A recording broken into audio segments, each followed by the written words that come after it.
So, introduce yourself. Peace and blessings, beautiful people out there. My name is Hakeem 7X, the poet, community activist, community organizer, entrepreneur, you name it. Okay. Active. Okay. My name is Markese Jones, community activist, business owner. I don't think you need too much of an introduction. Everybody know who you is, man. Everybody know who you is too, though. You know, pioneers, legends in the streets. So, how did y'all two meet? I knew, I heard of Mark Legend. Before I met him, I used to hear about Markese. His name used to ring bells so heavy. And I never met him. His name was like a ghost, Markese. That's why it was so heavy up there with names that's real heavy. And when I got a chance to meet him in prison, we was from Western. We was at Western together, and you know, we from the same neighborhood, you know. So we clicked, we bonded, and from there, you know, we made a vow to each other up there, right? Because he's one of the most beautiful brothers I've ever met in my life, man. He taught me so much. And one thing he did teach me. And he said, don't talk about nobody if you can't see it in front of their face. He don't play that. He wrote shit like that. Don't talk about nobody right behind their back. You know what I'm saying? If you're not gonna say it while you're right here, don't even say he ain't with them. And from there, I knew he was a beautiful brother. You see what I'm saying? I knew from there that little right there. I fell in love with him. You see what I'm saying? Because a lot of brothers ain't like that. They backbite and people talking. And once he said that, I knew he wasn't that type of brother. I knew he was a brother that you can trust, that you can rock with from ding to dawn. And we also made a vow to each other that we know that whoever get the bag first, we gonna bring the other one on. You see what I'm saying? So you know we got a lot of stuff going on. You see what I'm saying? We need y'all to stay tuned in and be supportive of what we got going on. It's like how we gonna support y'all. Yeah. Tough, my brother, like beyond. I can't even express to you how much love I got for him. That's my God. So, besides y'all being in prison together, you know, how, you know, what's that transition from prison to coming home on the street, you know? But no, we gotta go back to prison though. Okay. Go back to the streets. Okay. Me and Mark, he husky now, like you see what I'm saying? He must have been there doing some jaws. Like, he was always little dudes by stature, you see what I'm saying? But we used to be in the gym with the gloves trying to fight the biggest and baddest dudes from North Philly, from South Philly. They used to tell me apart like y'all crazy. they like y'all crazy. Y'all always want to fight the biggest and baddest. Because if you ain't fight the biggest and baddest, then we don't want to fight nobody that we think we can. We always got the same type of personality. You see what I'm saying? We giant killers. You see what I'm saying? So that's how we kind of bonded too. But we both was giant killers, and we like that challenge. You see what I'm saying? You the biggest and the baddest. Let's go. We ain't backing down from nobody. The only person we afraid of is ourselves. Yeah, we was up there. A lot of dudes used to like to hit the pads, just keep hitting the pads, hitting the pads all the time and all that. Hitting the heavyweight bag. We used to like bring the gloves to him. Yeah. Gloves to her. Put these on. We bring the gloves to him. A lot of times I want the gloves to do. They be like, you too small. I don't want to fight you. You too small. And I say the bigger. Then sometimes they might give me a chance. Sometimes they don't. But once they give me a chance, they be like, oh, you believe your show down. I should have been gave you a chance. I've been trying to tell you the whole time. This is not like a showdown. Yeah, that's how I feel, yeah. But what I love about Tough is Tough, even in jail, he was educating himself the whole time he was down. Since he was a young boy. He's never, even though he hold it down, he don't play around and all that type of shit. He ain't going for no nut shit. But he always trying to educate himself. And then he came home and stayed on the same course that he was on when he was locked up. And he ain't changed courses. You know what I'm saying? And like I said, he's one of the most loyal. That's my brother right there. That's my guy. I can't express it no more. So, since y'all been home, what has been the biggest, the biggest thing that might have you like, whoa, what happened to the streets? Like, you want to go first? Go ahead. I did 16 years, and when everybody was like, damn, what was your biggest cultural shock? What's your biggest cultural shock? And my biggest cultural shock was when I came home, I realized that the world went crazy. I realized that even people I personally I'll be connected with, I'll be like, everybody shot out. Everybody shout out, from the kids to the adults to the juveniles to the grand. And I'm like, I thought it was something that was in prison, that we was in prison locked behind the walls, and I'm like, everybody shout out in here. But when I came out here, everybody was shout out here because we still in prison out this show. It's just a bigger prison. You see what I'm saying? So that was my biggest culture shock, to realize that the world went crazy. Yeah, you got a point there. And what was yours, man? Yeah, I agree with what he's saying, because like our people is it's a lot of trauma going around in the hood. You know what I mean? People like traumatized. You know what I mean? So it's bad. It ain't a lot of. When I was coming up, it was like love spread. It was always hustling. There was always some stuff going on, but it was like love being spread throughout that. Now you rarely see the love like that. It ain't too much, like I said again, you know what I mean? When I was coming up, there was love out in the air. You could feel it, you know what I mean? There was love amongst our people. You could feel it, no matter what else was going on. Now you really can't feel the love out here at all. You know what I mean? Yeah, motherfuckers driving this, driving that, probably getting to the bag and all that, but you don't feel the love like that out here. Why is that, you think? I don't know, I think people start getting more, so much about trying to be seen, trying to be fly, trying to get money, that, you know what I mean, kind of watered, kind of made, you know what I mean? Like now, it's more, it's more, people think that you can be a sucker and get money. It ain't, the number one thing ain't for people to be thorough, it's to be, fly or get money. To be honest with you, it's crazy, because to the day, you know, motherfucker might say I'm this, I'm that, whatever the case may be, or whatever. My joint, one thing I claim to be, I don't claim nothing else. I claim to be one of the thoroughest motherfuckers in the city, and that's like my number one joint. All that other shit, I ain't, you know what I'm saying? Like, long as I'm that, then that's what I want to be. That's my claim to fame. So with that, you could be all that other shit. You know what I'm saying? Right. So imagine everybody in the hood right now was trying to be thorough, and to some degree, like talk to themselves about doing sucker shit, check themselves. We all was running around trying to be thorough, and we'd be going like a motherfucker. You know what I'm saying? If that was your most important thing, because that's why I say, instead of trying to be thorough, because that joint is watered down now. Why don't we just challenge ourselves to be our best selves? Because I wrote a Black Man's Oath, and that's what it's called. It's called Challenge Ourselves to Be Our Best Selves Initiative. Right. The Black Man's Oath. As of today, I promise to live my life as a respectful, humble person. Because, you know, everything we did, you know, you will always be a better person than you was yesterday. You see what I'm saying? And it's not, like you say, it's not striving to be thorough or this and this and that. Just striving to be yourself and be content with who you are. You see what I'm saying? That's the problem. Everybody want to be somebody else that you're not. No, and that's what I mean by that. And then sometimes people get the bad, and sometimes the money changes. Like me, I'm gonna be the same person whether I got $1 million or whether I got $1. I'm always gonna be the same person. I'm gonna be the same person whether if I lost my mind. If you know what I'm saying, I'm still gonna keep the same energy. I'm not gonna be like, no, not right now. Because one thing about me, I keep the same face. I never switch my face up. Right. And it's hard for me to be dealing with people who switch their face up. Because you know, you switch your face up a lot. Like, how am I gonna know how to deal with you? Exactly. So I'll be off of them. But I don't wish you, it don't be people think that you be mad and like you got some ill will against them. No, I got no ill will. I wish you the best. But being still, you know, people be changing their face up too much. It gives me too much mental energy trying to figure it out. Right. So before I try to figure it out, I'd rather just keep it pushing and wish you the best. Right. And a lot of times people, when I be keeping it pushing, people think I got some ill will towards them, but it's not no ill will towards you. Right. It's just that I'm on, you know, I'm sucker ducking. Right. You see what I'm saying? Right. And stay tuned to the clothing line, sucker ducking season 365. That means we doing sucker ducking season all year round. When is sucker ducking season? 365 days a year. So that's the new clothing line coming through me and my homie Markese. We're gonna partner up with this drawing. You see what I'm saying? Yeah, like sucker ducking season 365. Yeah, I like that. Yeah. Okay.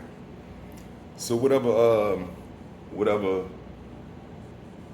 endeavors or business plans, you know, y'all have going on.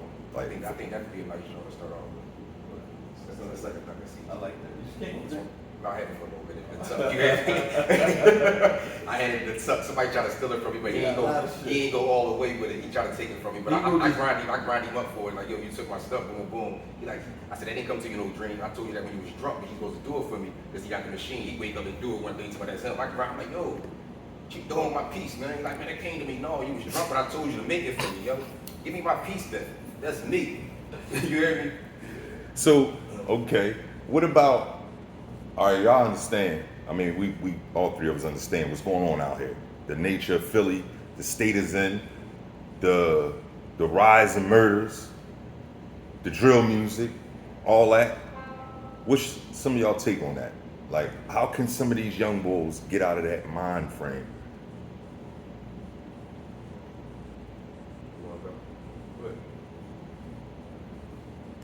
I was just talking at a black man's conference earlier today, and when you think about the state of the black youth, it seems like now. You remember back in the day we did it for real, like over blocks and money and stuff like that. You know, now it's over like Instagram posts and disses, and these young boys are too sensitive, too emotional. They cowards. They let their pride give away, and furthermore, a lot of it is like they coming right off the video games and going right into the killing stuff. The video games is traumatizing. The drill music is brainwashing. Like a lot of these young boys, they look up to King Von. That's the hero. The heroes is the rappers. They got body counts. That's what they want to be. So that's what they doing. They trying to look up to the heroes now. You see what I'm saying? So it's a whole new different thing. Now we in a whole new different era. Now you know what I'm saying? These young boys come right off the video games and they just popping right off the video games to the street stuff. They ain't even sold a drug. They ain't even never even stole out of a store.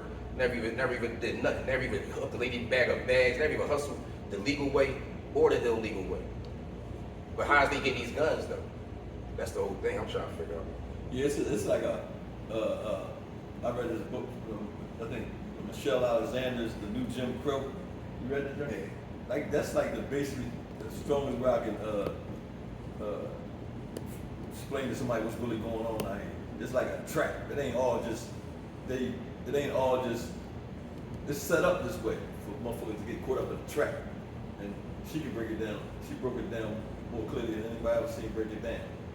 You read it before? It's designed this way. That's why I wouldn't. It's designed this way. It ain't really. You know what I mean? It's like a big ass set. It's like a trap. You know what I mean? And if you ain't smart enough not to go for the trap, then you gonna end up going for the trap. Like I went for the trap, Tuff went for the trap. So it's like set up this way for people to kind of, you know what I mean? Right. Make some of the choices that they make. Just like what he's saying, it's just like how you see people sit there and play chess. Yeah. You got people called social scientists. Right. They sit in boardrooms and they dictate human behavior and trends and social norms and this and that. They sit there and they plan this stuff like they play chess with human lives. That's why from niggas to guys, Brother I Kill in the book, he got the Ku Klux Klan band and with the crip and the blood shooting each other on the string. We only puppets. Because they the puppet masters. We just puppets of this stuff here. You see what I'm saying? They pulling our strings. You see what I'm saying? We gotta cut the strings and get loose. Yeah, that's why. Basically, that's what I'm saying. When you go back to what he's saying, that's what you got to do out here. It's like you got to move around all type of traps and time bombs, pitfalls, and it ain't just it's our people, and it's traps all through our society. So you got to be smart out this job. So I agree with both of y'all, but I think what's missing also, and I don't know, maybe you agree, might disagree, both parents coming up in the home with mom and dad. You think that may play a part in it somewhere?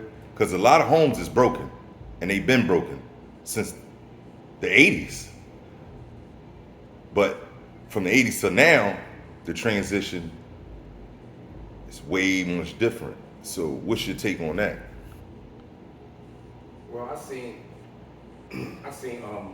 have in our projects, Mill Creek projects, there was a whole bunch of us. And out of all my little homies, only one of us had the mom and the father in the house, so you hear me? And it was like ain't none that had a mom and a father in the house, but just one of our homies out of all of us used to hang together. But I done seen it and heard it from other people who had both parents still wind up doing something that And was vice versa. and vice versa. So it's kind of like you can't really say it like that. It all depends on. Back in the day, It really all that. In the all the day, it really all depends on that child. Because I be seeing people, good parents parent their child and stuff like that. They still want to be over here doing the dick, doing the goofy stuff. You see what I'm saying? So that's a kind of hard joint to answer and give you like an honest answer because it's tricky. Because I done seen a crackhead that had daughters and their daughters turned out to be lawyers and doctors and they never turned out to be that. So and I done seen lawyers and doctors that had daughters that turned out to be crackheads. So you see what I'm saying? So you can never really predict that. I think it's all on the child with that and how strong that child mind is and how they gonna get influenced by the negative stuff or they gonna be influenced by the positive stuff in society. Yeah. So it all depends on that child and how strong that child mind is when they make the choices and consequences. yeah, I agree with Tuff. I don't think that two-parent household really is you're gonna be successful or you ain't because at one point the community used to raise you. You know what I'm saying? Like so, Yeah. you get people always on your block that was like torture a lot. You know what I mean? So you can get some structure from all over the place. So I can't say that. And you know, and to add to that, right, with B, I used to be mad at him because he always ground me up. And then he gave me some good pieces of wisdom. And I want to share his wisdom too because then I don't get mad when he ground me up no more. Because he said what you just said. He said he's only 5% of him. He said the other 95% of him is everybody that he's seen and boom, boom, boom, and made himself up. So he said, you get mad at me. He said, you ain't mad at 5% of me. He said, I ain't even worried about that. He said, you're not mad at the old. He said, you mad at your dad, you mad at Dick, you mad at. He started naming everybody, and like I said, the village. You said, everybody you learn something from, that's who make up you see what I'm saying? So that was right on point right there. Because it used to take a village. Now you don't see that no more. Yeah. You see what I'm saying? These youngsters ain't trying to learn from nothing. But the video games and these rappers right there, these King Vines and all these goofy rappers, this drill music, this stuff like this. I hate this drill music. That's why I said to go back to Michelle Alexander saying it's a trap. Because even when I got locked up, and people from my generation got locked up and all that, it really left it bad for the people that when the tough of us got locked up. It really left it bad for the young bulls and all that because they ain't really had no real good, solid old heads to really, you know what I mean, get some game from. Because one thing about this dudes like us, he wrote this drink called The Gangster and the Gentleman, bro. This got to be the most heaviest motherfucking piece of literature I ever read in my life. I go by this. I go by this shit he wrote, bro.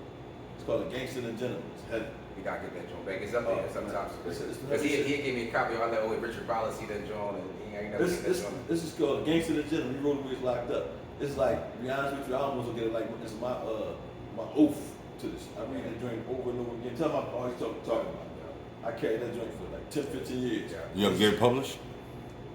I don't know where it's at. I don't got it no more, but it's up top. But Markese had but he ain't the only copy. He's up there. A lot of people when I talk to me like he still got that joint. He still got it. And you know it's circulating up there too though. So we definitely gotta get that joint. We gotta share that with the streets though, like in the pamphlet. Like, get that joint out there, yo. It talks about how see people think a gangster is one thing, but it talks about it's called The Gangster and the Gentleman, and it talks about all the good things that those who consider a gangster and a gentleman do. Not all the bad things, all the good things that they're supposed to do. The honor, the integrity. You know what I mean? That's what it talks about. Like taking care of your kid. You can say that's gangster instead of blowing somebody's head off. Right. You know what I'm saying? That's not gangster. Taking care of your kids is gangster. You want to use the Respect gangster the word. women. They don't talk about, you know, putting a turban on your head or being all loud and obnoxious. You know what I mean? They talk about having manners, discipline, respect for your community, love for your people. Talk about things like that. That's what they consider. It's considered that against the gentleman. Protecting your people. Because it's a shortage of that's happening as far as though the women, the kids being protected. You know, at one point it was always, no matter the circumstances, no women, no kids are ever supposed to be harmed. And it's at a high rate right now, you know. And like, what's the solution? I ain't front. At one point, for some reason, I thought in my mind that I could get 5 or 10 maybe 10 dudes from around the city, and we could just really get together and be like, man, get all the young boys together and be like, yo, cool the fuck out, talk to them in a big ass arena, and make them see that, you know, at the end of the day, it ain't gonna be worth it. But now, sometimes I be looking at this shit like, damn, this shit out of control. So I really don't even know the solution to this shit now. It just seems like way out of control. What you think? No, I got quoted to what you get answered, what you were saying. Can you word up that a little bit? Basically, the women, the kids, everybody, you know, at one point, it was always known, no women, no kids are, under no circumstances are supposed to be harmed. And now you turn on the news, it's just happening at a high rate. I'm talking about rapidly. What's the solution? It's not gonna be no solution because it's cowardice at the end of the day. How do you make cowards tough? We can be chasing them, beat on them, and make them tougher. They already cowards already. They hide behind guns. So how do we find the cowards that's hiding behind these guns to make them tougher so they don't feel like they gotta? Because the reason why I say they cowards because back in the day when you want somebody, you can get close to them. Now, like when I seen people out there back in the day, if I was into that type of stuff, I seen crowds. I'm like, man, I'm not shooting no innocent people. Yeah, I'm not doing nothing like that. No, if I catch you, I can get closer to you than this. Right. They be so desperate, so scared. They see somebody start shooting in crowds like that's how you gonna get strikes for shooting in the crowd, shoot from all a long way with all these kids in the playgrounds. Like how do you really feel when you look yourself in the mirror for doing some coward shit like that? Like how do y'all really feel when y'all do coward shit like that? Shooting kids and women, like my friend Tips got shot innocent by in the 46th Street playground by some young boys shooting at each other in a crossfire. You see what I'm saying? But to further add to that, why a lot of these young girls is getting killed? Because a lot of these young girls is egging on these young boys to do a lot of goofy stuff too. You see what I'm saying? That since the beginning of time, women has been behind a lot of homicides. Since the beginning of time, it's been women behind wars. A lot of these young girls telling their brothers and their cousins such and such said something goofy, such and such said something goofy. You see what I'm saying? They might got their feelings hurt, but such and such don't want to mess with them no more. They calling their brothers, you see what I'm saying, for stuff like that. These young girls are so emotional, and they calling their emotional brothers and their emotional cousins. They act just like them. So all we got is a whole bunch of females out here with guns. Yes, you see what I'm saying? Because they act just like the females. These females with guns, they act like they girls. So imagine them girls are running here with guns. Imagine if girls had guns. How many homicides would it be? If a lot of girls run around like, it would be way more shootings than it is men shootings because they act off emotions more. But that's the same thing the men are doing now. They are very emotional. They take what their cousins say. Don't even try to be like, no, you probably lying. Such and such. They be lying. And a lot of them young boys got life behind these young girls. And when you ask them they locked up for, they can't even tell you. It wasn't about no corners. It wasn't about no money. It wasn't about no stick-ups. It wasn't about nothing. It was about a female. You see what I'm saying? So, and that's what happened. These young girls getting dudes lined up, they whispering too much, and they behind a lot of this stuff. Because they influence these young boys. And that's why they getting ran down on. Because they start a lot of stuff in the background. What's your take on it, Mark? You agree? Yeah, you made some good points. I do think the quality of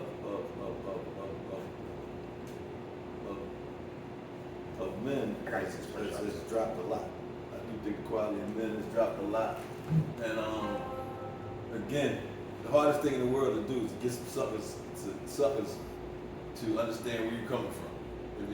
I mean, that's why I always use the word thorough, because you can't get those suckers to understand some thorough shit, you know what I mean? So, yeah, that's gonna be a problem. That's gonna be a problem for a while.